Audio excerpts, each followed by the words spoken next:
We're gonna study like 2 weeks before. We're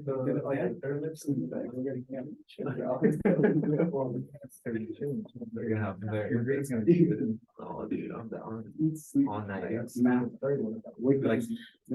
Hey, guys, I think I'm gonna go ahead and get started here. Welcome back. I hope that you all had a good weekend and maybe not quite as stressful, at least not for my class. I hope that you were able to get a little bit rested up. I know last week was crazy with the exam. And main thing was just to have you watch the videos that you watched. Were they okay? Reasonable? Yeah. Okay, good. Keep clicking those like buttons. I'm going to review those videos a little bit here today. So we'll spend a few minutes kind of getting that back into our head again and talking about a few more things. I'm going to do some examples of the stuff that was in those videos, and then we're going to have you guys try on some group work to also work out some examples. So this really, the rest of chapter 6 was everything that you guys already watched. So more or less we're done with that, but I want to spend some time obviously today practicing it and reviewing it a little bit. Before I get into that, just a couple of quick comments. If you have any questions about the exams, I'm more than happy to talk to you about them. I, of course, have office hours. I'll have those later today and throughout the week, my usual hours. I do actually grade these exams myself. So unlike the homework, which I sort of farm out to somebody else to do, the exams I take a total 100% a look at, which means that, you know, if you have questions about why I marked off for something or anything like that, you should definitely just come straight to me for that. And I can look at it again. I've already had one person came by and I realized, oh, I probably should have given more points for that. And I changed their score right on the spot. So those kind of things do happen. Just let me know if you have any questions about it. I did post the solutions and I'm not going to go over the exam in class. But other than to just encourage you to review those solutions kind of side by side with your exam and just sort of see where there may have been anything that you can still learn from it and glean out of it. This material is not going away. Not only do we will have a comprehensive final exam at the end of the semester where we will need to review this stuff again, but even not thinking that far ahead, the stuff about vector spaces, subspaces, basis, dimension, linear transformations, it's still going to be with us, right? Even as we continue through chapter 6 here. So there is definitely no forgetting the stuff we've been learning. We need to keep using it, and it's going to stay in the forefront of our mind. So yeah, so just keep me posted if you have questions about any of that, or if you have any concerns really about the class at all. I'm always open to that. We can have a one-on-one about that. I'm going to be just totally honest with you what I think, and we can just have a nice conversation if you feel that would be useful. It's not a bad idea to just check in Canvas, make sure that your grades look right. The scores, the percentages, everything you have there should look correct.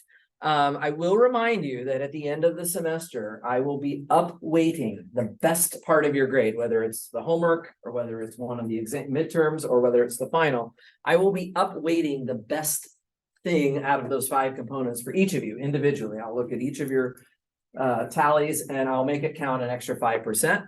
Meanwhile, I will take whichever thing was your lowest part of that 5 component grade calculation and make it count 5% less weight. What that means is that the percent that you see in Canvas right now is actually lower than what it would be if I did that reweighting. So you can keep that in mind. It doesn't make a massive difference, but it tends to make maybe 3%, something like that. So whatever the percent says there in Canvas is just the raw percentage as of right now.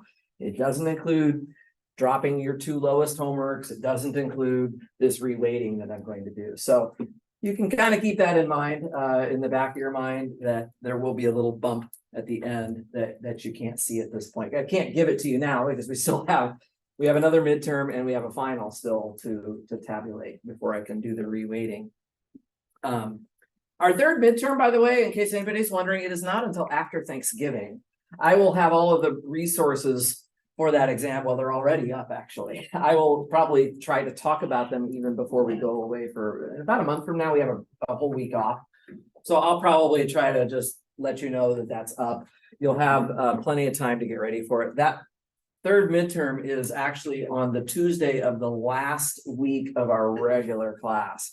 So the way we will be approaching that, I hope, is that it will be a sort of helping tool to guiding us towards studying for the final as well. In other words, if you study really well for the third midterm, you will not have to study as hard for the final, which will be just 9 days later than that third midterm. So just keep that in mind. It will be a kind of a quick turnaround, but that's not until December. So we have quite a bit of time at this point to finish things up. Again, just to orient you, we have chapters, basically the third midterm is going to be chapters 6, 7, 8, and 9. And chapter 6, if you've watched my videos, we've pretty much got that already under our belt. We're going to review it today, of course. But then we're going to hit chapters 7, 8, and 9. That's all we have left. Chapters 8 and 9 are differential equations again. So we're going to be going back to differential equations as soon as I finish chapter 7, which is only about a week away from now. So time to sharpen up those integration and differentiation skills again, because they are going to come back.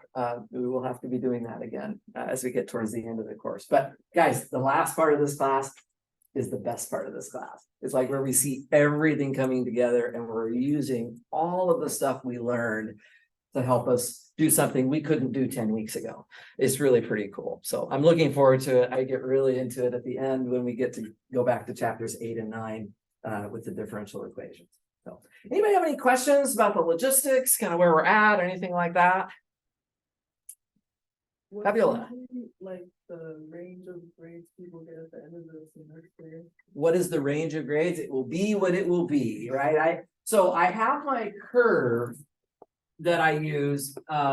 So to get an A in this class, you need to have 87.5. A B is 75.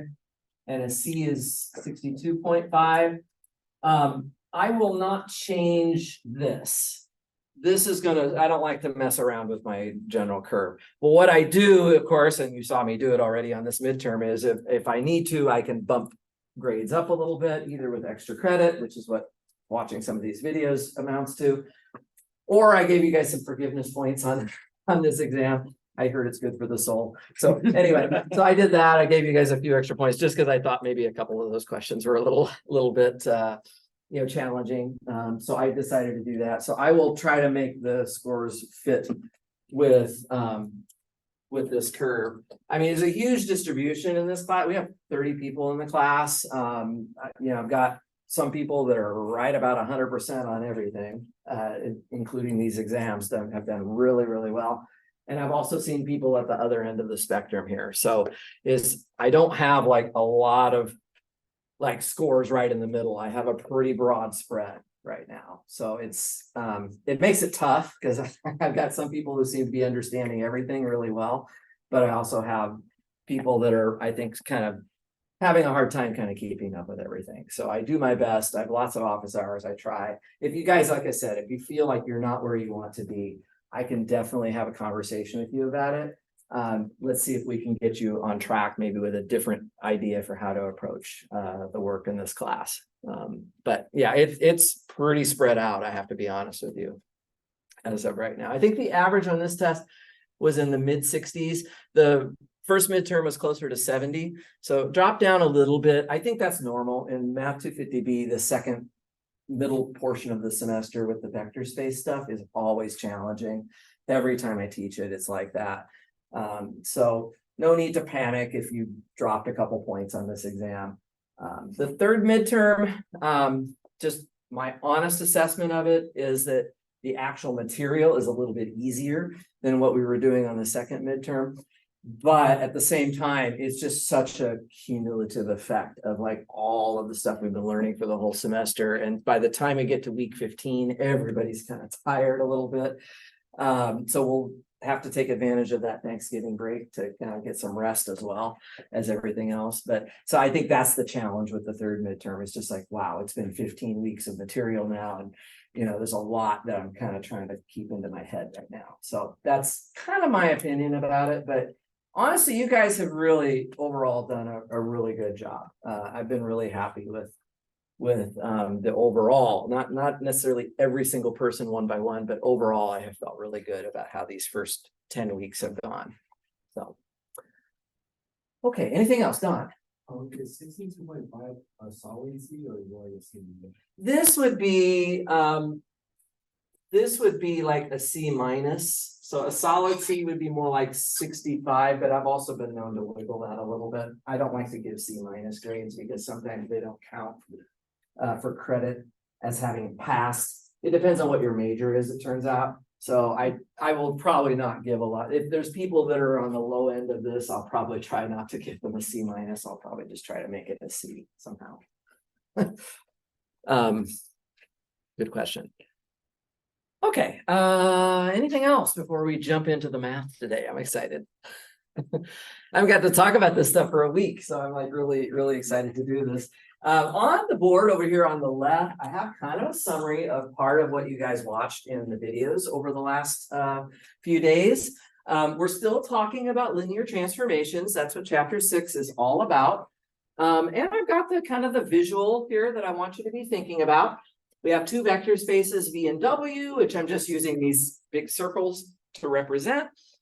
And these arrows are just showing how the transformation is taking inputs to outputs, right? Inputs to outputs from left to right.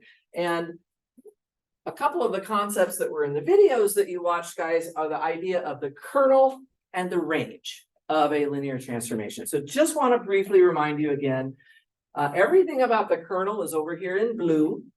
It's just those vectors, these are these vectors, these are these dots, right, inside the vector space V that get sent to 0.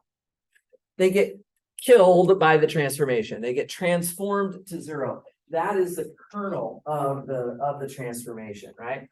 So it turns out that blue section, this blue shaded area inside of V, forms a subspace of V.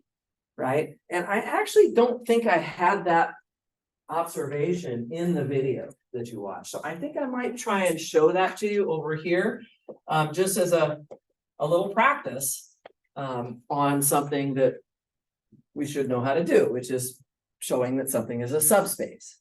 Okay, so let's just make that as a note here. Kernel of T is a subspace of V. So I'll do this in blue because it has to do with the kernel. And what this would require, if I wanted to show that something is a subspace, what do I have to show about it? Not basis. How do I show that something is a subspace of V? Zero vector check if we want to, it's kind of optional. And then closure under addition and scalar multiplication. Exactly. So I can do the closure under, I'm going to skip the zero vector check. And just go straight into the closure under addition here, right? So how does this work? If I want to write this up, I have to start with two vectors that are in the kernel of T. So let's call them V1 and V2. So these are in the kernel of T. Okay, so we have a couple of vectors in the kernel of T. And I would like to show that V1 plus V2 is still in the kernel of T. That's closure under addition. What does this mean? Well, if I look at my blue definition over here, right, the kernel of T, those are the vectors that get what? Transformed to 0. And the picture shows that as well, right? These dots are getting mapped over to the 0 vector on the right side. Okay? So it's exactly right. So this, let's write that down. This means T of V1 is equal to 0 and T of V2 is also equal to 0. That's what it means if they're in the kernel of T. And then what I want to do is look at V1 plus V2. This is the vector that I care about right now for closure under addition. I would like to confirm that it is still in the kernel of T. And to check that, I'm going to transform it, right? I'm going to transform that vector and make sure that it still gives me 0. Does that make sense? So far, so good? Well, what can I do with this? Distribute, not distribute. Separate. Bust it apart, right? That's because what? T, TV1 is plus TV2 is equal to T. what's that property called? The fact I can split this up, what do I call that? No. Say it again? Exactly, T respects addition, right? So T respects addition allows me to break that up. And each one of these individual vectors we already know is 0. And so it's just 0 plus 0. Notice I'm adding a little W on the bottom of it just to be really clear which 0 vector I'm looking at. But that's exactly right. So T transforms V1 plus V2 into 0. And so the conclusion is V1 plus V2 is an element of the kernel of T. This would have made a nice little problem on the exam we just took, of showing that something is a subspace, except that we hadn't learned what the kernel was yet. Okay, so that's that. Now, am I done? I still have to check what's the other part? The scalar multiplication part, exactly. So closure under scalar multiplication, I'll put that one over here. For this one, I'm going to let K be an element of the real numbers. That's my scalar that I'm going to start with. And I'm going to take V1 as above. So I'm just going to grab the same V1 vector from the kernel of T as above. And what I have to do here is, again, I have to look at the scalar multiplication. So K times V1. And ask myself, is it still in the kernel? If I transform it, I should get 0. Let's check that. Let's check that. Of course, we know that T respects scalar multiplication. It's linear, right? So I can actually pull that K right outside. That's what it means, right? If T respects scalar multiplication, I can factor the K out in front. And what I have now is simply K times T of V1, but that was previously established as just 0. And K times 0 is 0. So we again get our 0 vector back. And so the conclusion is that K times V1 is an element of the kernel of T. It's in the kernel of T. Clear enough?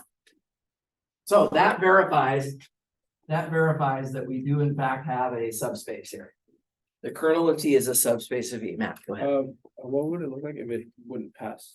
Like, it would have just. Well, I don't know how you'd write it if it didn't pass. It would be, you wouldn't be able to put this down in ink, right? You just wouldn't be able to write it up. It just, yeah, it works out perfectly here. Guys, the fact that this is a subspace means that it's really a vector space sitting inside of V. And as soon as it's a vector space, I can start asking you, give me a basis, give me a dimension, right? Okay. By the way, I forgot to mention, there's no homework due tonight. The homework that you're going to work on for this material is going to be due on Thursday. And it's going to ask you questions like that. Find the kernel of T or find a basis for the kernel of T, right? It's a subspace, so we know we can do that, right? And I will take questions, by the way, on Thursday about that homework assignment. So try and work it out as much as you can before Thursday. It's not too long. It's just one section. And then we'll answer some questions about it. Great. So that's the kernel. Quick review of the kernel.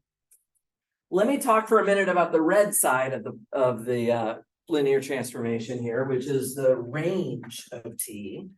Sometimes it's called the image of T. The image or the range of T, it is the following. It is basically T of everything. So you transform everything from V and you take all of the outputs and you just gather them all up into a set. That's really what this says, right? It's the set of every possible T of V. In terms of my picture, I'm looking at where are the arrows going into, right? There can be parts of W here There can be parts of W, I didn't draw it very large, but you could have some dots out here in W that do not receive an arrow coming into them, right? So this range of T isn't necessarily the full W. Might be, but it doesn't have to be. There can be dots outside of the red section here, yeah? So despite the fact that the range of T is not the full W necessarily, it is a subspace of W. This one is a little bit easier to explain why it's a subspace. I'm not going to go through as much of an explanation as I did for the kernel. The reason, guys, the reason that the range of T turns out that it is automatically a subspace is because I can express it as a span. Anytime we see the span of anything, you guys did really well on this on the test, right? Anytime you see the span of anything, it's automatically a subspace. And this one is. This was in the video that we watched over the weekend. It is the span of what? T of V1, comma, T of V2, comma, dot, dot, dot, comma, T of Vn. And what are those V's? What are these vectors here? This is where the set V1, V2, and dot, dot, dot up to Vn is a basis for V. Where it is a basis for V. So one of the things that's a little bit tricky about finding the range of a transformation is that you have to start off with a basis for V. You get to pick the base. It can be any basis. Doesn't have to be any specific one. I will always pick the nicest one that I know, right, that I can think of. But I can pick any basis for V, and I just transform all of those vectors. T of V1, T of V2, T of V3, and so on. Okay? And I just make that list, and the range of T is the span of that. And that's why it's a subspace of W. I don't need a separate proof now. Anytime you take the span of anything, it's always a subspace. So again, the range of T is also going to have a dimension and a basis and all the concepts from linear algebra. Now, you look at this set of vectors here, and you see 1, 2, 3, dot, dot, dot, n of them, right? But don't be fooled by that. It doesn't mean that the range of T is n-dimensional. Because why not? Can somebody tell me why could the range of T possibly be smaller dimension? Matt? Linear dependencies. Exactly. These transformed vectors, we have no guarantee that they are Li, right? They do span the range of T. I mean, a set of vectors will always span whatever they span. So these transformed vectors are a really good spanning set for the range of T, but they're not necessarily Li. This should sound just like more of the same stuff we were doing in the last couple of weeks, right? We just take a set of vectors, we'd like to find a spanning set for it, and then we'd like to find a basis for it. We get rid of linear dependencies. So what you would do, guys, if I gave you this, if you calculated this list of vectors, you'd lay them down into the columns of a matrix like we always do, hit it with EROs, and any columns that don't have pivots at the end of the day have to be thrown out of the set. Right? Because they are creating linear dependencies. Okay, so we're just building off of stuff that we laid the groundwork for already in chapter 4. Okay, great. So any questions about this big overall setup that we have on the board so far? In the notes that you watched, there was a really important example. You know, we've been talking about matrix transformations. I just wanted to get this up on the board one more time here. If we're talking about a transformation from Rn to Rm, and you will see some of those in the homework for Thursday, transformations from Rn to Rm, they are always represented by a matrix. This matrix is an M by N matrix, always, right? So that's the general setup of it. If we have that kind of an example, then the kernel of T turns out to just be the null space of the matrix. You see that? How does the kernel of t work? Well, you set the transformation of v equal to 0. Well, if I do that here, if I set t of x equal to 0, then I'm just looking at the equation ax equals 0, which is how you solve for the null space. It is exactly the null space. Okay, and in the notes from the video, I won't go over it again right now, but the range of t also is very closely related to the matrix. It's just the column space of the matrix. Okay, so that's really nice. If you see a transformation from Rn to Rm, then this kernel and range idea is nothing new. It's actually just the null space and column space, which again takes us back to chapter 4. So it's a really good refresher on chapter 4, actually, everything we're talking about right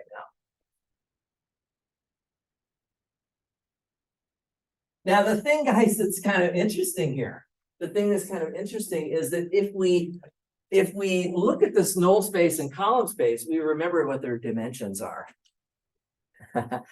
Right? The dimension of the null space was called the nullity, and the dimension of the column space was called the rank. So the sizes of the kernel and the range, the dimensions of the kernel and the range are related to the rank and the nullity. And I believe that somewhere those two words have been found together before. It's called the rank nullity theorem, right? There was some formula, right? The dimension, or sorry, the rank plus the nullity equals n. I think most of you got that right on the test, right? The rank plus the nullity equals n. So if I add up this dimension and this dimension, right? The dimension of the kernel, which is the nullity, the dimension of the range, which is the rank. If I add those up, I'm supposed to get some pre-established number that's sort of fixed by the problem, namely n. The n is actually coming from here, right? It's the dimension of v. And so that's what was in my video. I think it was the third video is, and I'll put it in the notes again for you right now. It is what's called the general rank nullity theorem. It turns out it's always true. It turns out that it's always true, right? Namely, if I take, so given t, and now it's not just for Rn and Rm, but for any v and w. For any v and w, if I take a linear transformation, let me write the word linear there. Given that linear transformation, guys, the dimension of the kernel of t plus the dimension of the range of t always adds up to the dimension of v. It adds up to the dimension of v. This is hugely important. Usually we know what the dimension of v is because v is something we're starting with in the beginning of our problem, right? So we'll know the dimension of v. That number goes over here. But what this allows you to do is to play these other two numbers off of each other. If I know the dimension of the kernel, then I will know the dimension of the range. Or if I know the dimension of the range, I will know the dimension of the kernel. It's actually interesting. If you know the dimension of v, right, then you sort of only need to figure out one of the other two numbers directly. Let's say you don't feel very confident about finding the range. It's fine. Don't worry about it. Figure out the kernel instead. Figure out this number, and then by subtraction, you can find what the dimension of the range is without even having to calculate it first. Isn't that great? You can find the dimension of something without even calculating what it is in advance. Sounds like a crazy concept, but this is the power of linear transformations. It's the power of, in mathematics, functions that relate two things to one another. One of which we might be really comfortable with and one of which we're not so comfortable with. But if we have a function, if we have a relationship between those two things, then we can use what we are comfortable with to draw conclusions about what we might not be as comfortable with. In this case, I'm talking about kernel and range, right? Those two ideas. So this is a really valuable formula, and we're going to do some examples in a minute, and I'll show you exactly how this thing can be used to make your life a lot better. So what I'm saying, for example, is you might know what the dimension of the range is before you even calculated it. And isn't that great? if you know the dimension of something, then you know how many basis vectors you're looking for. So when you've got this list here, you've got your range, you got a whole list here, but you're like, yeah, I know I have n vectors there, but I don't know that that's the dimension of the range. As Matt said, the vectors could be LD. But if somehow we can use this dimension theorem over here to figure out how many vectors should be in the basis for the range of T, then that will put our mind at ease. Then we'll know what number of vectors to be looking for. I'm talking kind of abstractly. We'll do a specific example in just a minute. One last thing here. Yeah, so are we good so far? Are you with me? Yeah, go ahead. So the number of dimensions in the range, so that's all Li, right? So all the all the vectors that you find. They have to be Li Li. because the dimension is the number of vectors in a basis. Okay. And a basis has to be a spanning set and Li. Well, so much stuff from chapter 4 still here, right? It's not going away. It's still here. A couple of last comments here, definitions, and this is now going to the final video that you watched. And I know by the time you got to that one, you might have been feeling like it was a little bit much. So I'm going to review this as well. But I talked about one-to-one and onto transformations. So let's just remind ourselves here, T is one-to-one. It just is a definition, guys. It's just a word. And it just means that the kernel of T is literally just 0. So one-to-one just means the kernel is 0. And then I had the idea of onto. T is onto if the range of T is equal to W. So if the range does happen to be all of W, in other words, the red part here, if it fills up the whole W, there's no excess space there, then T is onto. And finally, the last word here is T is an isomorphism, kind of a slippery word here. T is an isomorphism if it is both one-to-one and onto. So if the transformation is both one-to-one and onto, we would call that an isomorphism. Okay. And in the notes, I wrote down, so those are just definitions, right? Those are just words to know. I wrote down a couple of facts though in the videos. I just want to remind you here real quick if I can. This is a 3-part list that's going to remind you of when we had like a set of vectors and I asked you, are they Li? Are they a spanning set? Are they both? Are they neither? We kind of do the same thing here. Is T one-to-one? Is it onto? Is it both? Or is it neither? Right? And here are some facts that are very helpful. So if the dimension of V, this all comes from the rank nullity theorem, the general rank nullity theorem. If the dimension of V is bigger than the dimension of W, then T cannot be one-to-one.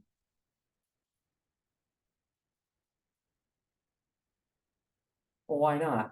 I won't write it down, but it's pretty clear from this formula.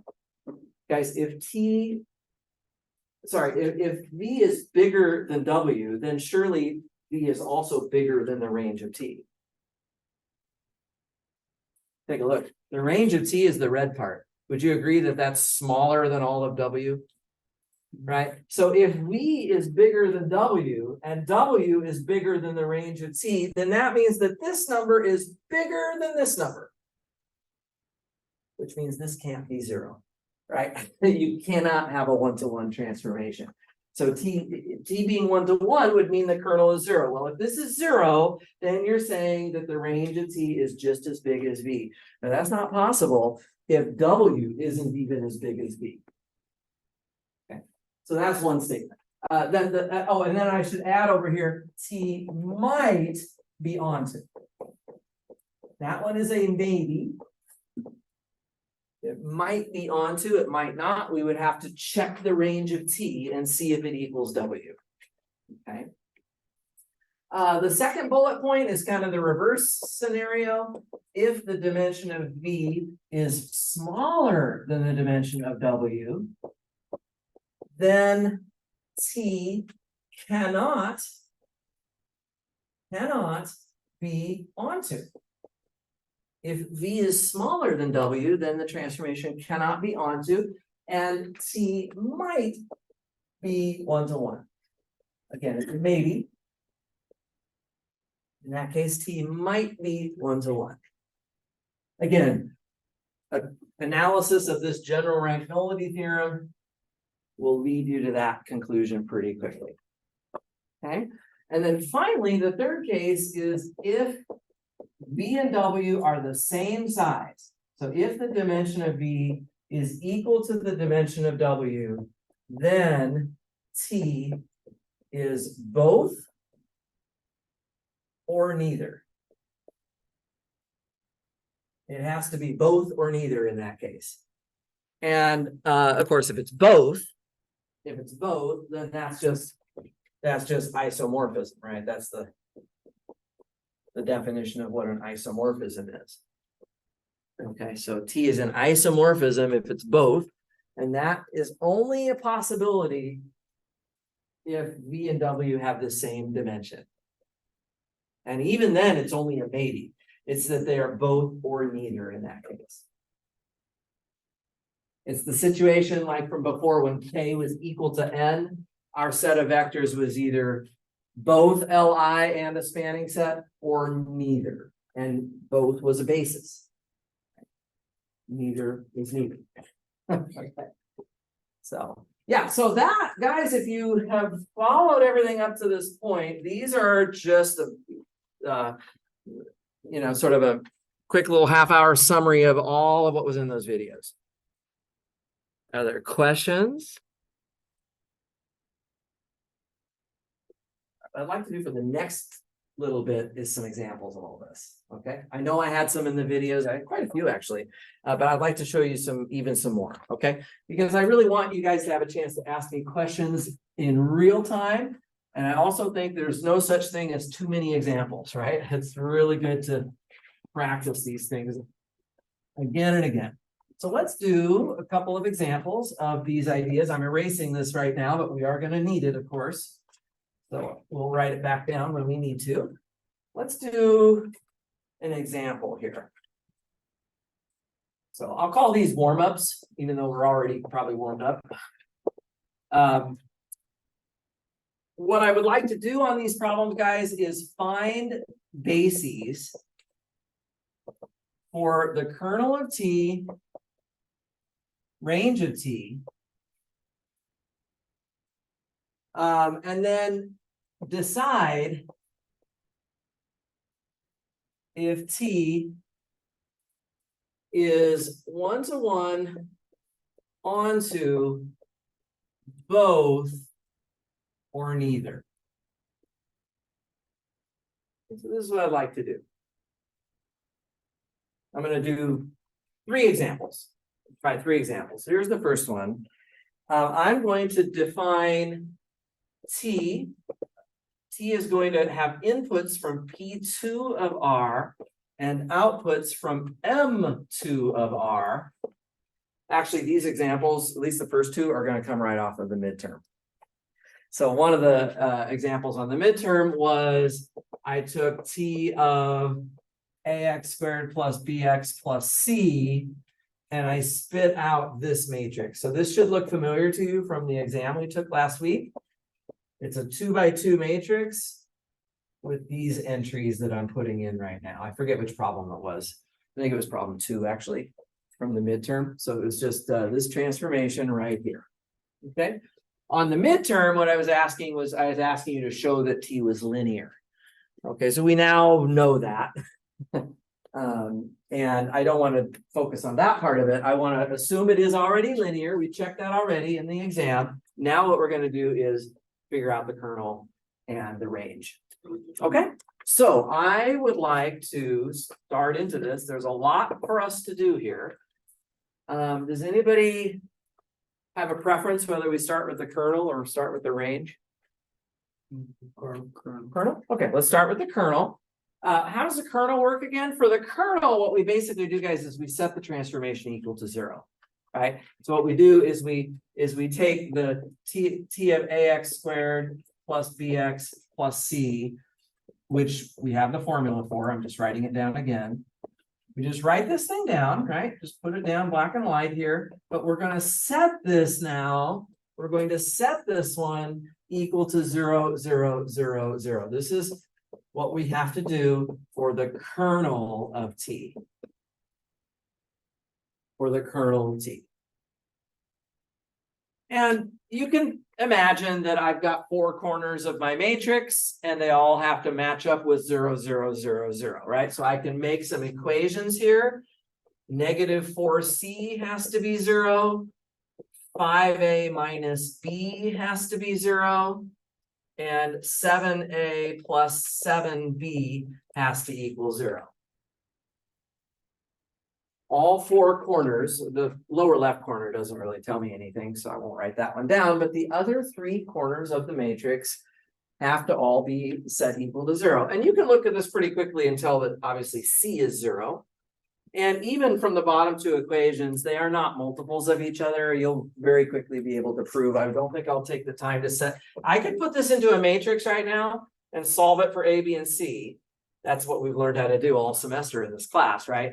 But I think we can just look at this one and be pretty comfortable that the only way to make all of those equations true is if A, B, and C are all 0. Okay? Well, what does that mean? What that means is that if I have a quadratic polynomial that lives in the kernel, it has to be the quadratic polynomial where all of the coefficients are 0. A is 0, B is 0, and C is 0. What polynomial is that? If I put 0 for A, 0 for B, and 0 for C, you can see I don't have anything left, right? Guys, my conclusion here is that the kernel of T is literally just 0. It's just 0. Make sense? That seems like a concept that's somewhere else on the board. The fact that the kernel of T is 0 tells me what about my transformation? Anybody? Nick? The 0 vector V becomes 0 vector W. Well, that's always true. For any transformation, the 0 vector always gets mapped to the 0 vector. But what does the fact that the kernel of T is 0 tell me? It's 1 to 1. It's 1 to 1, right? The definition here. The kernel of T is 0, that means T is 1 to 1. So later on, I'm going to ask about that, right? Says decide, is T 1 to 1 onto both or neither? Well, we already know that it's 1 to 1. Okay, let's just kind of keep that in mind. And now we're going to move on and talk about the range for a minute. Is everybody with me? Feel okay about this? Actually, let's try and answer that 1 to 1 onto both or. I would like to show you that we can now decide whether this transformation is 1 to 1 onto both or neither, and I haven't even done the range yet. You know how? Because I know what the dimension of V is. It's 3. I just figured out the kernel was 0. Right? So I can figure out the dimension of the range from my general rank nullity theorem. So in fact, let's write that into our notes here. So from the general rank nullity theorem. Isn't this cool? We haven't even looked at what the range is yet, but I'm already going to be able to figure out its dimension. Okay? I'm already going to know what its dimension is. So from the general rank nullity theorem, right, what we can say is, I'll just put it here, 0 plus the dimension of the range of T is equal to the dimension of V. So 3, that's the dimension of V in this problem, right? E2 of R. Okay, so what is the dimension of the range of T in that case? It's actually 3, isn't it? Is that big enough to be the full W? This is the W right here. What's the dimension of M2 of R? 4, right? This is only a 3-dimensional range, so that means the range does not equal W, right? So this is less than the dimension of W. Dimension of W is 4, right? So just taking note of that. And so that means that T is not onto. Everybody agree with that? Because what does onto mean again? Onto meant that the range of T should be equal to W, but look at that, the range of T is only 3-dimensional. W was 4-dimensional. It's not big enough. It's not the full W. So guys, we already know that the correct answer to this question is that this transformation is 1-to-1, but it is not onto. Maybe I should write that down over here, right? This implies right here, guys, T is 1-to-1. The kernel is 0. That means that T is 1-to-1, but it turned out it was not onto. Okay, that's kind of helpful. But they did ask us to find a basis for the range of T. So we've done the basis for the kernel already. Actually, the kernel was just trivial. There is no basis for it. Something that's just trivial has no basis. So it's really about the range of T now. I want to find a basis for the range of T. And we have our process for doing that, yeah? So let's look at the range of T. The range of T is the span of the, that's only if it's a transformation from Rn to Rm. So we have here, we don't have Rn and Rm. Wait till the next example, you'll see it. This is polynomials to matrices. So the range of T, the definition is, it's the span of the transformation of a basis. I'm going to make a list, right? What's a good basis for P2 of R? 1x and x squared. It's certainly not the only basis, and you can use any basis that you want, but I highly recommend that we do T of 1, T of x, and T of x squared. I actually think on the midterm, I asked you what is T of 1 and what is T of x squared at some point. So this is also something you've looked at before, but let's just work this out again. But what is T of 1? Well, I come back to my formula. This is the formula right here. If I want to know what T of 1 is, I'm going to put a 0 for A, a 0 for B, and a 1 for C. Right? Just make a note of that. So for this one, I'm going to do A equals 0, B equals 0, and C equals 1. Okay. So if I do that, if I put in 1 for C into the corners of the matrix, yeah? Everywhere I see a C, I'm going to put a 1. Does everybody agree? I'll get -4, 0, 0, and 0. Does that look right? Mm-hmm. Actually, yeah, that's right. Okay. So -4, 0, 0, and 0. I actually think this is not quite what was on the exam. Now I'm looking at it. I don't think that was the right answer. Anyway, but it's, I might have mixed up an A or a C here or something. Can't quite recall. Let's do T of X. To calculate T of X, I have to put A to be 0, B to be 1, and C to be 0. So I come back over into my formula and I'm putting a 1 for B. Everywhere I see a B, I put a 1, otherwise I ignore it. So I have a -1 in the top right corner, and I have a 7 in the lower right corner. So this will be 0, -1, 0, 7. Okay, yeah, I think this is slightly different than the midterm question. This is totally the same idea though. For T of X squared, I have to put in a 1 for A. Does everybody understand how I'm evaluating these things, right? I have to plug in for A, B, and C. So I'm gonna, for T of X squared, I'm gonna put A equal to 1, B equal to 0, and C equal to 0. So if I put a 1 everywhere I see an A right now, I'm just gonna get the matrix 0, 5, 0, 7. Okay? Everybody following that? Now, ready for some more coolness? Yes, we are. These three matrices are definitely a spanning set for the range of T. We made the comment earlier, though, that we had to be nervous about whether they would be Li or not. Right, you have a list here, and before I call them a basis, I would need to know that they are Li. However, I believe I already know it without even taking another breath. Do you know why? There's no. Even easier than that, Jared. They're not scalar multiples. Gotta be careful. When I have more than 2 vectors, the scalar multiples reasoning gets a little murky. I'm looking for something real easy. John, No, what's it's the dimension is 3. the dimension of the range was 3 already, right?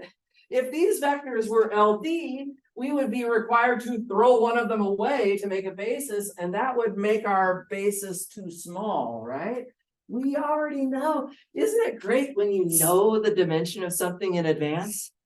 Right? Here's the dimension of your space.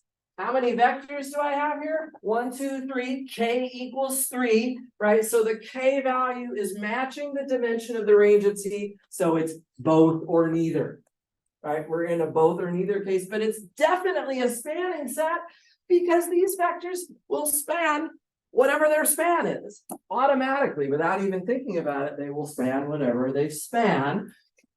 So it's definitely a spanning set, so it has to be both. So there, through the back door now, guys, we are concluding that these vectors are Li. It's the power of linear transformations working for us. If I had handed you these 3 matrices back in chapter 4 and said, are they a basis or are they Li? Even if I just said, are they Li? You would have had to put them into the columns of a matrix and do a bunch of EROs right now. But we don't have to do that because we know the dimension of our range and we know how many vectors are here and they match. So it has to be a linearly independent set. So these guys are, let's write this down. These are a basis. So since, I'll write it this way, since K equals 3, which is equal to the dimension of the range of T, these vectors must be Li. They must be Li.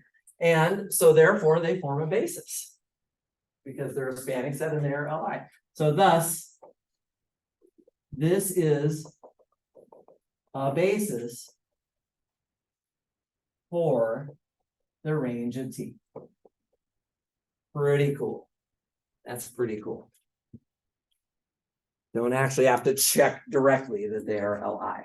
You just kind of get that as a free byproduct of all the theory we've been doing. Questions here? Let's try another example. I think I have 3 of these. We'll try a couple more and then we'll get to some group work eventually here.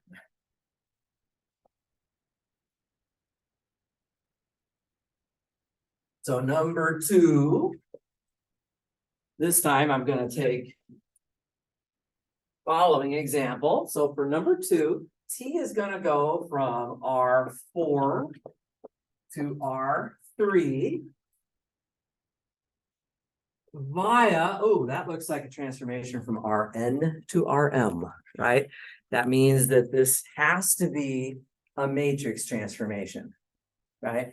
So in other words, it has to be of this type. T of x equals ax,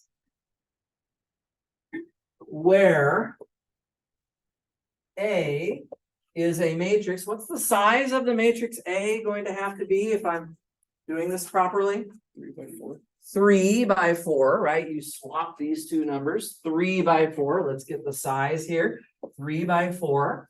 And the numbers that I'm going to use, I'm just going to give them to you here. This is also from the midterm. So You will recognize this matrix probably from the exam. I forget which problem it was, but 1, 1, 2, 1, 3, 0, negative 1, 2, and negative 1, 2, 5, 0. Okay. Once again, I'm going to ask whether this is 1-to-1, onto, both, or neither. I'm also going to ask to find a basis for the kernel and for the range. But guys, since it's a matrix transformation, we already know that the kernel of T is just the null space, and the range of T is just the call space from the notes that you guys watched over the weekend. So we already kind of know that. The other thing we can do, by the way, if we want to, we can jump to our facts here. The dimension of V is bigger than the dimension of W, as you can see. R4 is bigger than R3. So do you remember in terms of the 1-to-1, onto, both, or neither, what can we cross off? It cannot be 1-to-1, right? So I don't even have to think about the rest of the problem yet, just simply looking at V and W. If V is bigger than W, it can't be 1-to-1, which obviously means it's not going to be both. So it's either onto or neither, and we'll have to get into that. Okay. But to really sort out the kernel and the range, I just have to, for the kernel of T, I just have to look at the null space. So this is the null space of this matrix, right? So 1, 1, 2, 1, 3, 0, negative 1, 2, and then negative 1, 2, 5, and 0.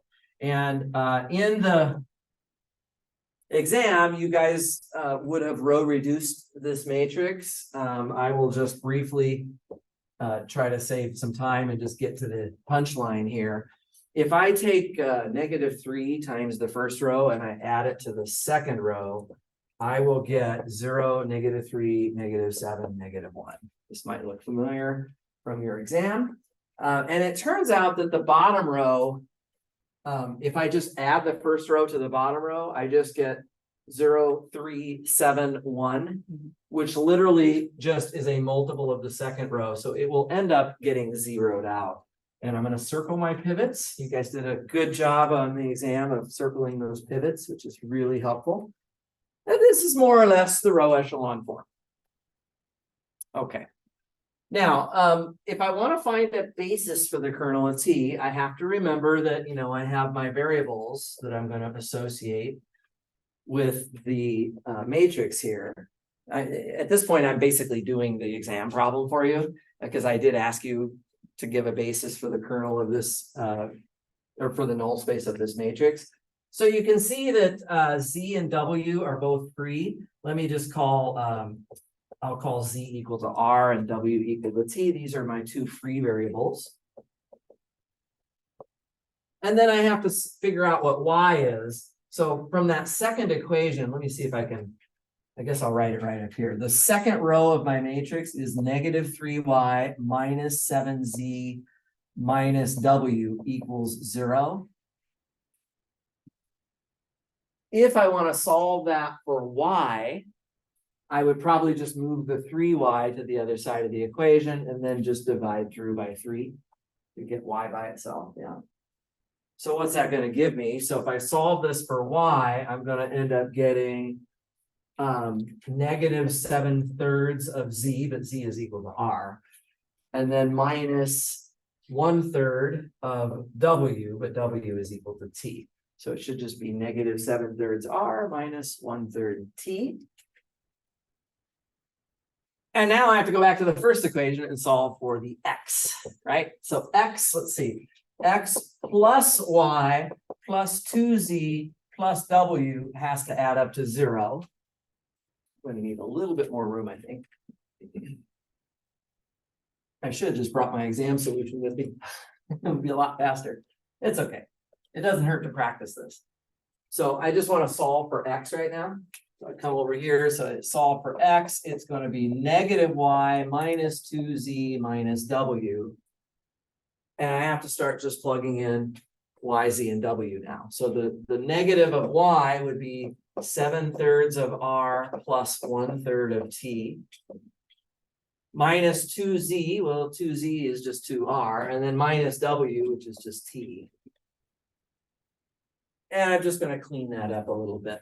So that's just going to be 1/3 of R minus 2/3 of T. Okay, so this is all the easy algebra that's just in the solution to the exam. I won't waste a lot of time on that, but that's what X is. So my null space, getting there, my null space of A is basically vectors of the following form. The X variable, which is 1/3 R minus 2/3 T, right? The Y variable, which was negative 7/3 R minus 1/3 of T. And then Z, which is R, and W, which is T. I'm just gonna be kind of brief and just write it like that.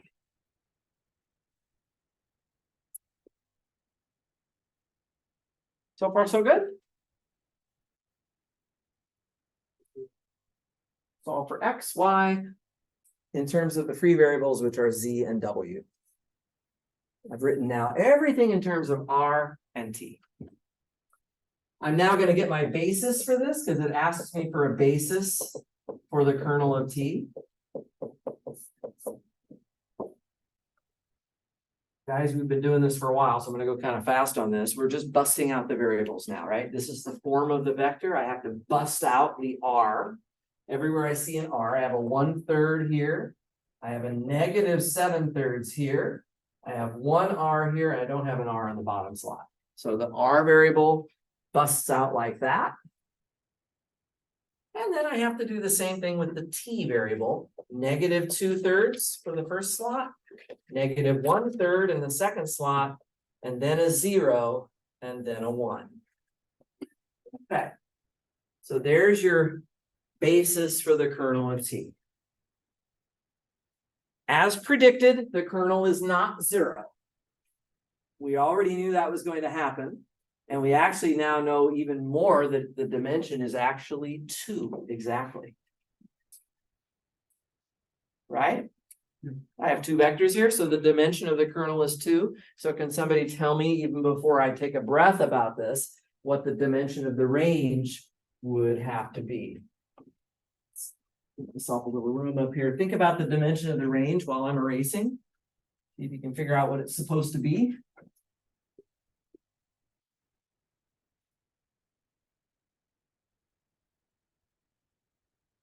Because that's going to help me with the onto part. Yes. Dimension of the range is the, it's 2, It's 2. That's what I wanted to hear. but it's the call space of. Yeah, we'll actually find the range in a minute. Okay. But for the moment, I just want to know what's the dimension of it. Well, we know that it's just the dimension of V minus the dimension of the kernel of T. You guys, this is actually just the traditional rank nullity theorem. It's just the traditional rank nullity theorem. The dimension of V is just the n value right here. All right, that's n, that's 4. And the dimension of the kernel, well, this is what we call the nullity, right? The nullity is just the dimension of the null space of the matrix, which is 2. So this is 4 minus 2. And so we get 2. So I guess my question is going to now be, will T be onto? Onto means the dimension of the range of T equals the dimension of W. What's my W here? 3. R3, right? Yes. That's W. That's 3-dimensional. My dimension of the range was only 2. It's not big enough, right? So this is actually also a no. The correct answer here is that T is neither. We haven't even done the range yet. We already know that T is neither, right? So I'm just going to point out that this is less than the dimension of W, which implies that T is not onto.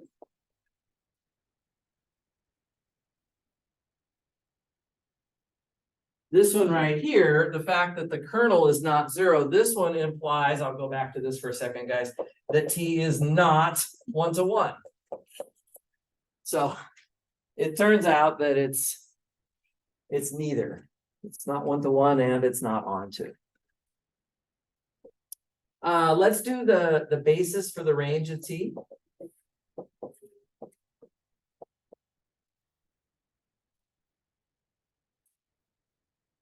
Remember that this is coming from the call space of A, right? So for the range of T, we have to look at the column space. Everybody remember how to do that? We take our, what do? We take our row echelon form, we see where the pivots are, and we go back to the original matrix and take the corresponding columns of the original matrix, and that is your basis. So we can just write that down. Basis for the column space is just the set of, the first vector was 1, 3, -1. And the second vector was 1, 0, 2. Exactly. It's making some sense. Another example of, so I sort of analyze like 6 things at once here. Is it 1-to-1? Is it onto? What's a basis for the kernel? What's a basis for the range? Check the rank nullity theorem. All that stuff kind of plays into sort of solving one of these problems, like breaking it down into multiple parts here. Done? Can you sit over here maybe instead? Because yeah, I want to be able to use this part of my board, and my desk is really cluttered at the moment. Thank you. If anybody else is having trouble seeing my board over here, just come sit on this side a little bit. Any other questions about this so far? What am I doing on time? Let's take a break for 10 minutes or so. When we're back from the break, I'm going to let you guys practice. I've got some group work here, and we're going to just continue this same theme of testing for 1-to-1 onto both and neither, and looking at the kernel and the range. So at 3:15, let's meet back up, and we'll have you guys practice a little bit. Sound good? Yeah. Awesome.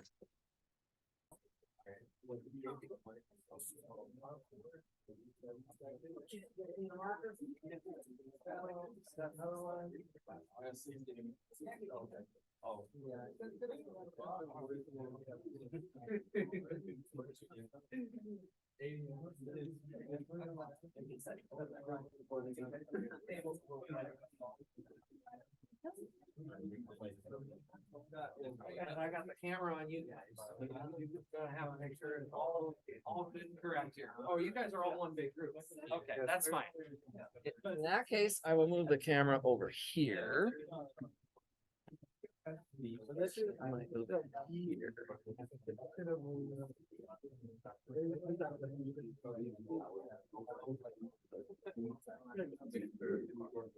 This is our B. Yeah.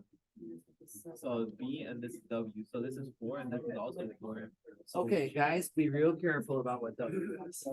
Is W? Let's read W again. What does it say W is? W is 2 by 2 symmetric matrices. It's not all 2 by 2 matrices. It's just the symmetric ones. So what's the dimension of that? It would be. It's not 2. So what does a symmetric matrix look like? Like, I mean, it's like a 2 by 2. If you put anything there, it's still 2 by 2 size. Oh, The size is still 2 by 2, but the big thing about a symmetric matrix is that these two numbers have to be the same. Yes. Oh, yeah. And so if I was to bust out the variables of that form, how many matrices would I get? So this is 3. I think you said this one. Yeah, a little bit tricky. Hey, guys, on that first problem, the W for that first column is not the 2 by 2. Diagonals like zeros or something. Yeah, so this is 1, and then that's 2, and that's 3. You're gonna need to think about what the dimensions. These are the 3 dimensions. Not So dimension then, 4. so then this means it's not 1 to 1. This is not, so it's not 1 to 1. And is it onto? I forgot. Onto is if we do like. Figure that out. So the current. Well, we need to get the basic. Guys, if you need help with the symmetric Yeah. matrices, I've got it in blue up here in the middle of the room. That's Alright, the what do you form of a 2 by 2 symmetric matrix. So one to one, if the kernel of T is equal to the zero vector, or that doesn't. No, it won't. We can do 0, 0, 0, 0, 0, 0, 0, 0, 0. Yeah, Yeah. That's gonna be equal to 0. So that is 1 to 1. Wait. Yeah. So what I wrote on there.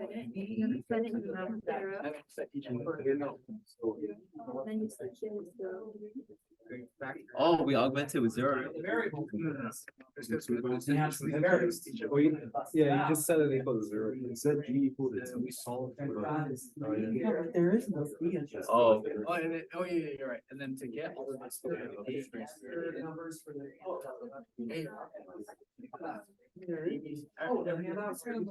Sorry. Let me get one for you. Yeah, it's all gonna be 0.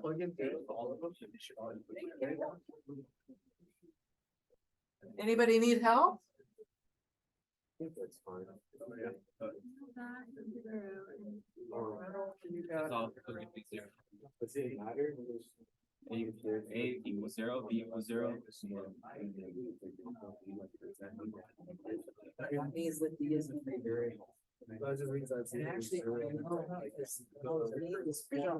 Yeah, that's what I was saying. They always doubt you, bro.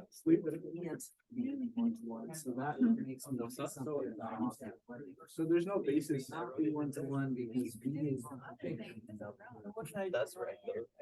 You didn't do anything wrong. You did not do anything wrong here. It's exactly what Daniel was just pointing out. So then if it's.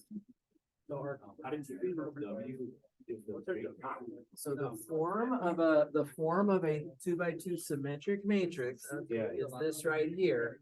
It has an X, a Y, and a Z. When I bust out those variables, I only. But wait though, three if this is, this doesn't match Because up we're with talking that. about a symmetric 2x2 matrices, the dimension is 3.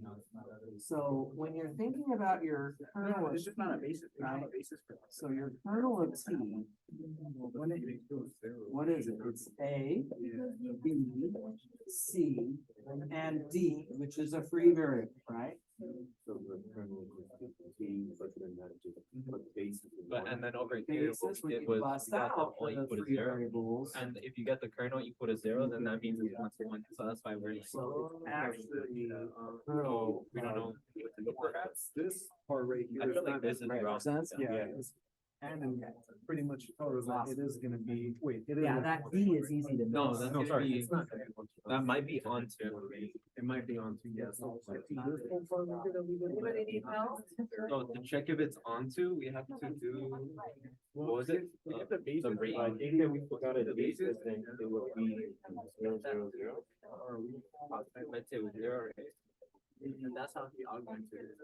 So what? Would it not be B plus B, plus B plus minus 2C equals 0? Are we missing with that? No, it's the same thing. We just need zero. The range is. So, right, like the number of like pivots. Yeah, sorry, yeah. The dimension of the range. Yeah, because, like, So we have to check the range, the dimension of the range of T. So that would just be the span of the vector space. Yeah, so if we could do the span. This is the part where you can. Okay, you told us when we do the span, we can. Oh, you know, according to that, we should get, yeah, so, So maybe. Yeah, because X, Y, and Z, it's not X, Y, Z, it's W. It's just three different. Yeah, We're not done with. we're not able to make sense. Is the dimension of W equal to the range of, equal to the range of T? Sorry, the range is. no, but, it's, no, I think it's equal to something you're with. Yeah.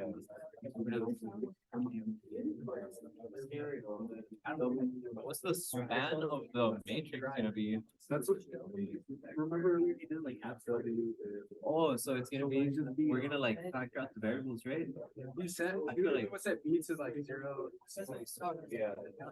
Yeah, so then we get like zero, no, sorry, one, Anybody need negative help? one. And then for C, it's gonna be, If you do it like that, it has, like, kind of like. Yeah, matrix.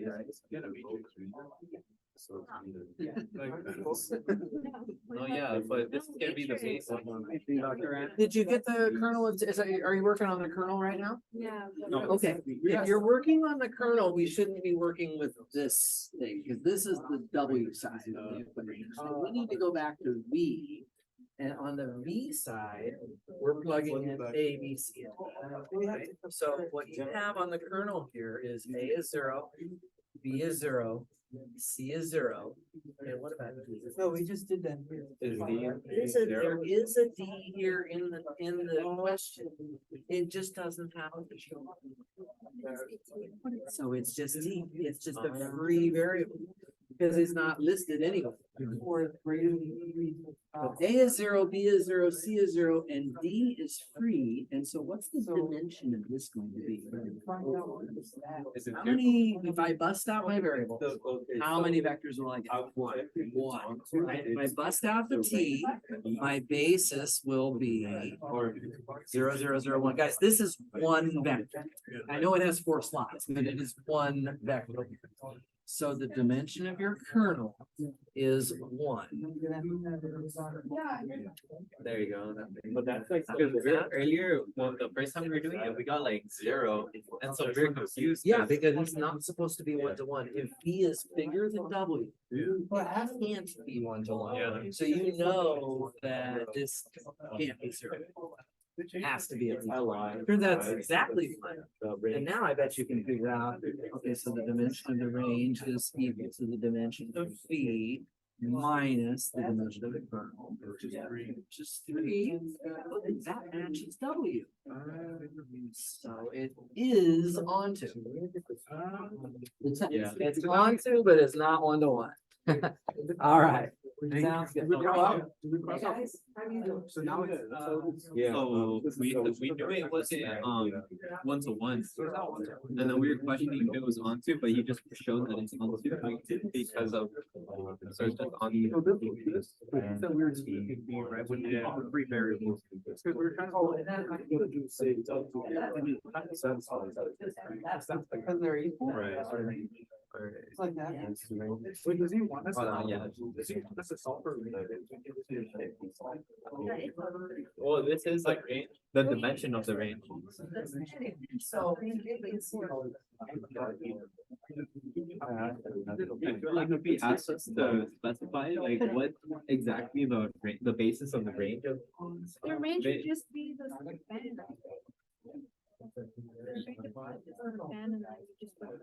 This would be, this is for number 1. Yeah, he was. That's pretty much. Yeah, go check.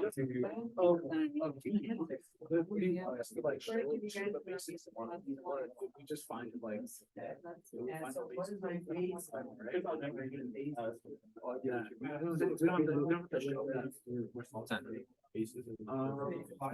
Yeah, That's a question I asked him, but I think we both have to. Yeah, because that's part of. Like, so,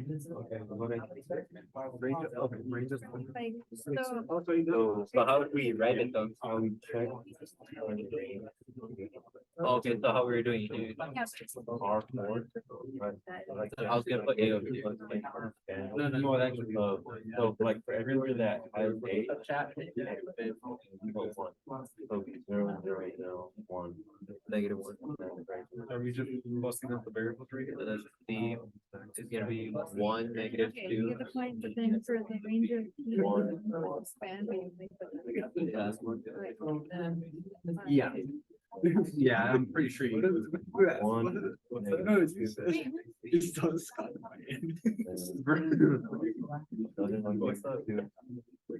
Oh, yo, what's up? Hey, yo. The last one seems like you're into it. Zero.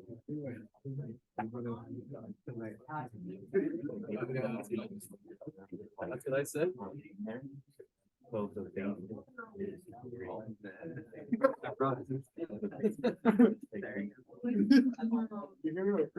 I know. You're breaking. Breaking your baby. Hey, that should be a subscription, dude. $5 a month, yo. Crazy. That's it. That's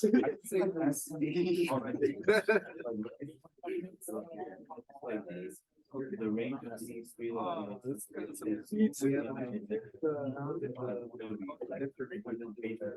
The next three, and we got M2, And we can split that. On which one? Yeah. No, I took it. Part A, B, part A, B, C. Who's that? See, I don't think why not, unless after line the Goes pieces, into. yeah, because all he's just asking is. We need to find it. See. Oh, this is easy. I love this pen. I fucked up because I plugged in. I messed up my matrix on it. Bro, this is the one that had me sitting there just like staring at it for 30 minutes. Like, No, you know what? I had to come back to this one, and by the end of it, I understood. dude, But I was never understood. Yeah, the first one was the, Yeah, we're just gonna plug in like zeros. Yeah. Oh, yeah, yeah, this is the egg where it's B X plus that's the B and then it's Because if I ask you. and then, so we know this is what is this, Because this is the examples like that. the measure of three, and Yeah. the measure of four, Figure out. so that's that. Alright, And so that we know means that it's not one. it's not one, it might be on two. Like, be No, on two. I think it might be the opposite of that. Or, so it could not be one, too. Like, when people said when I saw it. Yeah. Yeah. Might be one. Alright.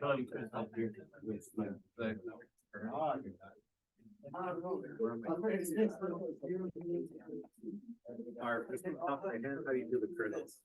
Kernel, we have to, plug in, It's like basically. I know, we get a zero back there. Yeah, there we go. And then, that's pretty, that's much, as far as I know.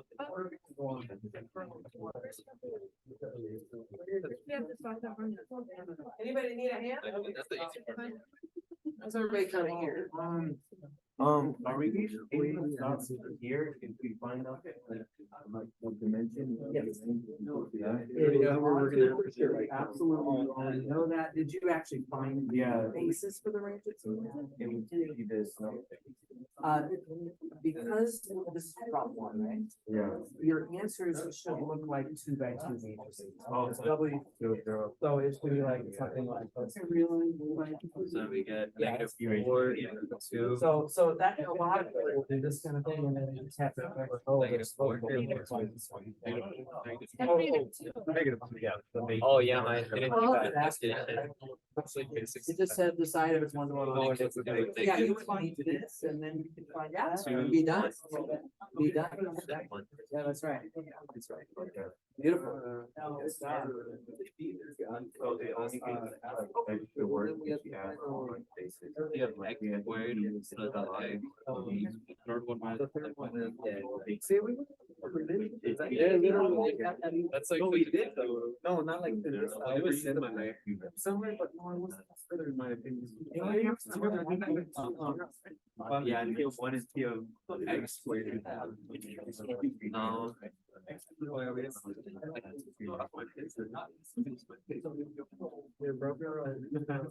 I have it here. 3, negative 2, 0, 1. Yeah.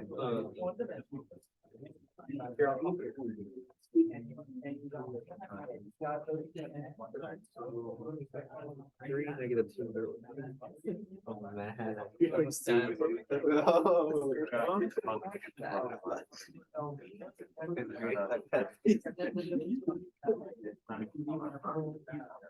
Yeah. You weren't ready for it, because we got earlier.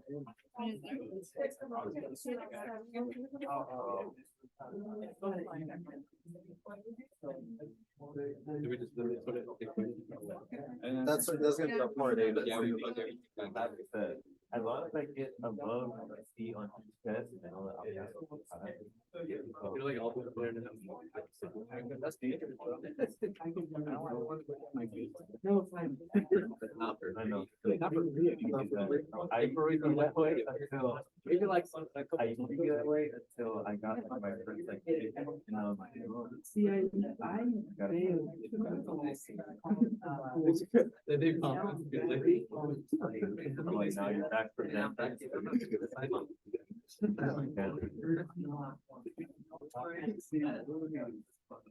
City boys. Yeah.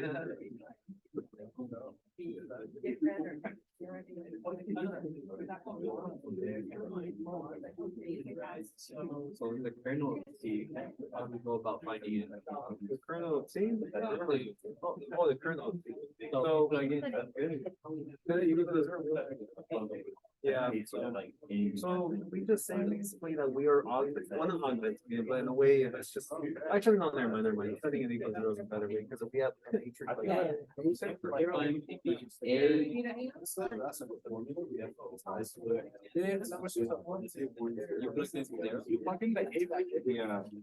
This is perfect. This is perfect. What I would probably recommend is that we clean this up now. 6A minus 2B minus C in the upper left corner, right? Upper right corner is negative 2A minus 2B plus 2C. Right? Lower left is negative 2A plus 2B. And lower right is just B. Okay, and guys, don't think you're gonna miss this. So they're all equal. B is zero, therefore A is zero, therefore C is zero. They're all zero. And if they're all zero, then your kernel is 0. And so T is 1 to 1, right? This is 0. T is 1 to 1. I love it. It is 1 to 1 for sure. And it's already not on 2, right? Because of the 3. So this one is 1 to 1, but not on 2. Exactly. You guys are doing great. Good job. Good job. And you're done, aren't you? I know, we still need the base. No, wait, the base are for whole range of things? Yeah, actually, I think I am maybe gonna cut you guys off anyway, and I'm gonna spend the last minute just introducing chapter 7. So we're gonna go ahead and call it good. Hey, guys, can I get everybody's attention? I love what I'm seeing from all of you folks. It's looking really good. I think most people got the first problem done. I am gonna cut you off kind of earlier than normal today because I want to give you a quick preview of chapter 7. So let's come back together as a group here. And don't worry if you didn't quite finish, it's all good. Hopefully this stuff is starting to make a little bit of sense. What do you think? Not too bad. The kernel, the range, how they're related to each other. This is all great stuff. Don't worry about erasing right now. I'll take care of that. But let's come back together for just a little bit. And I'm gonna give you a quick crash course on the start of chapter 7. Okay, so it's a totally different topic. Oh, and also just to remind you again, as always, let me get my laptop over here. Just to remind you guys again, the solutions to that group work are in Canvas. So if you didn't finish that second problem fully, I definitely would recommend it. Just in your own time when you have a chance, take a look at that. Okay, that stuff is all up there for you to take a look at. Okay, so on Thursday, I will take some questions about kernels, ranges, this rank nullity theorem, and onto and 1-to-1. So we'll have more time to talk about this stuff as well. But now it'll be a chance for you to try the homework, and then we'll come back and look at it together. Okay, sound like a plan? I would like to start a new chapter just with the 10 minutes or so that I have. We're going to jump next into a new topic, which is going to be super important for the last 5 weeks of this class. Can you believe it? We've had 5 weeks left. You guys only have to listen to me like 10 more times. Time to go out and celebrate that, right? Yeah, we are really getting down there. So we only have 3 chapters left to go, and chapter 7 is the last chapter on just straight linear algebra alone, right? So we're going to talk about eigenvalues, and eigenvectors. And you cannot take a class on linear algebra without learning about this. I don't think it's possible, actually. It's like you just can't do it, okay?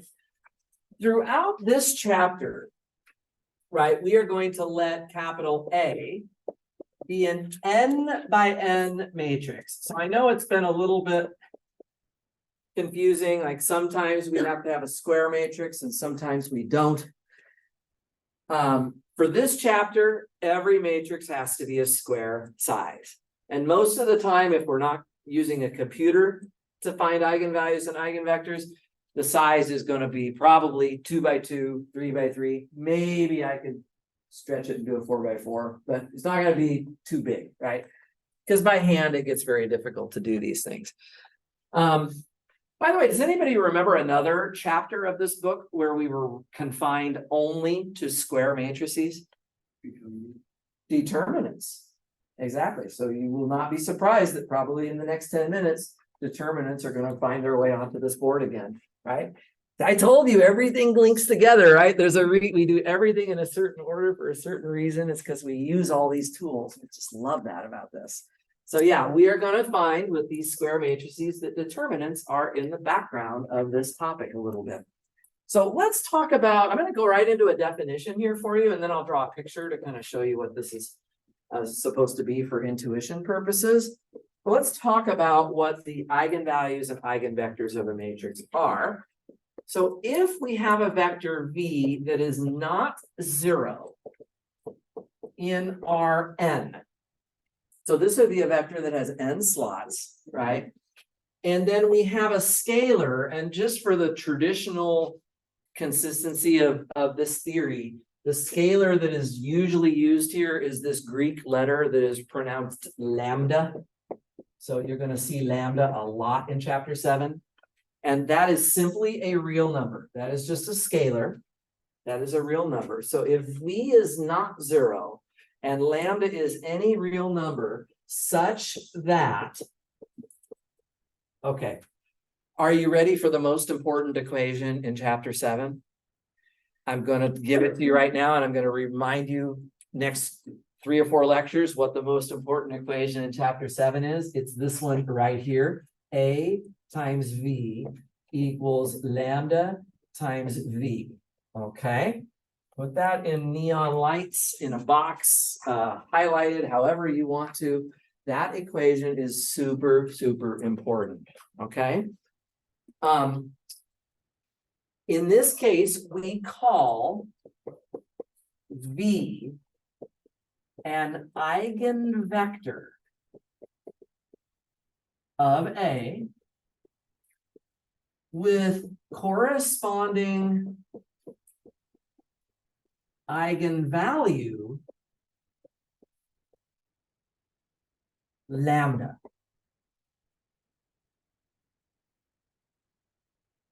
V is the eigenvector, lambda is the eigenvalue, and they always go together. You cannot have an eigenvalue without an eigenvector. You cannot have an eigenvector without an eigenvalue.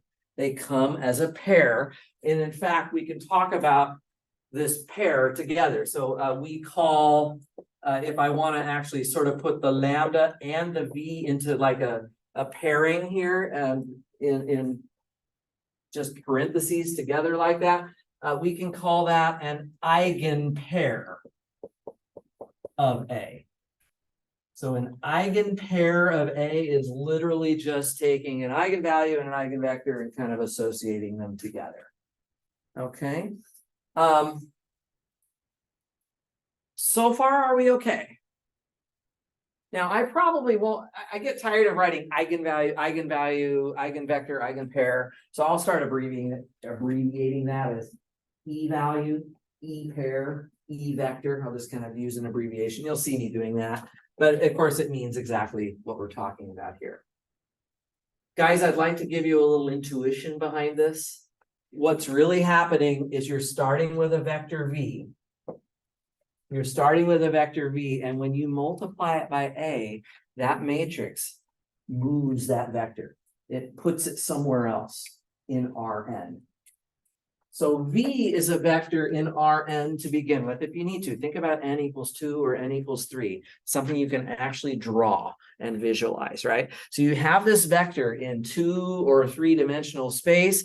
You can think about this, right? If you had a matrix here, 4, 5, 6, 7, 8, 9, don't need to take notes on this, just kind of watch what I'm doing here. If I plug in a vector, right, maybe that's V, right? So I do this calculation and I get what? 6, 15, and 24, whatever. I hope I've added those up correctly. Right, I just do the matrix multiplication. The vector 1, 1, 1, when I multiplied it by capital A, it turned it into a new vector, which is somewhere else in the same 3D space. In order to call the vector V an eigenvector, when I do that multiplication, the result of that multiplication should be a result that is simply a scalar multiple of what I started with. In other words, not changing directions, just simply, actually, I'm going to call this one AV. Right, so AV is simply some lambda multiple of V itself. Okay, so this picture shows visually what an eigenvector is. It's a vector that when you apply the matrix to it, simply gets stretched. The stretch factor is what the lambda is. Right, lambda is like a stretch factor right here. So there is some kind of a stretch factor that goes along with that. Okay, so that's the idea here. Now, in this example, the vector 1, 1, 1 got moved to a new vector that is not a multiple of 1, 1, 1. In other words, it's pointing some other direction. In this case, you do not have an eigenvector.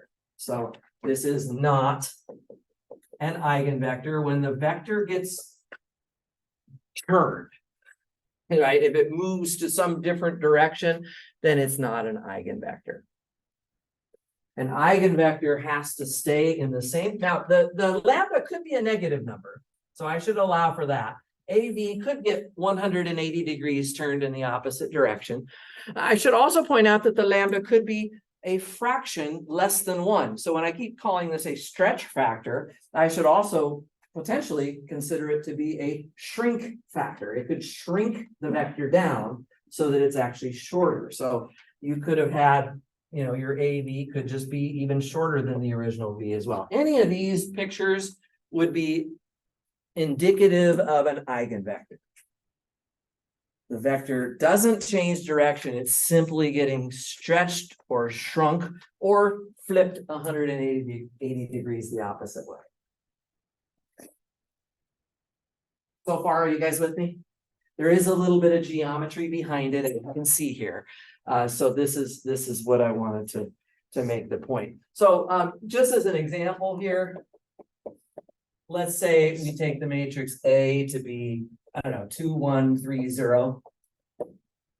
And let's just take V to be, I'm going to be really lazy here and just use 1, 1 again.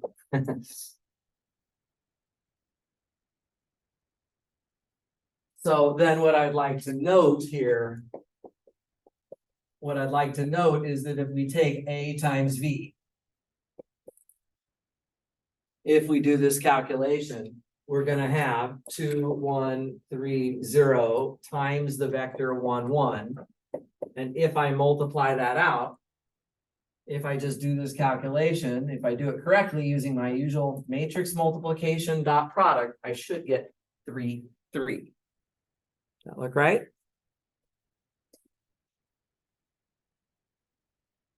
So I'm just going across the rows of the matrix and then down this column here, I just get 3, 3. And my friends, that is simply 3 times the vector that I started with. I've simply taken the original vector 1, 1, and it's now become the vector 3, 3. And so that means that I have an eigenvector with a stretch factor of 3. So we have the eigenpair, and again, I'm gonna abbreviate this now, guys. I'm gonna call it an E pair, just means it's an eigenpair. And it consists of lambda, which is 3, comma, the eigenvector, which was 1 and 1. That's my eigenvalue, eigenvector pairing. Remember, they always go together. You cannot have an eigenvalue without an eigenvector, and you cannot have an eigenvector without an eigenvalue. So we're going to always be finding these things in pairs. Okay. Questions so far? In my usual soap opera style of ending on a dramatic note to get you to come tune in for the next episode, I know that the next question that's in your mind right now is, well, how do you find these eigenvalue, eigenvector pairs? Here I happen to just hand you a V that worked. But how do we find those vectors for ourselves? How do we figure out the eigenvalues and the eigenvectors of a matrix? I promised that it had something to do with having a square matrix and being able to take a determinant. On Thursday, I'm going to tell you that whole rest of that story. I can't wait. Do I have to wait 48 hours? Oh, I guess I do. Okay. I will see you guys on Thursday and we'll talk about that. We'll also take questions on your homework. So if you have any problems on the homework for this Thursday, feel free to bring them on Thursday to class. See you guys next time. Thanks for being here. Yeah.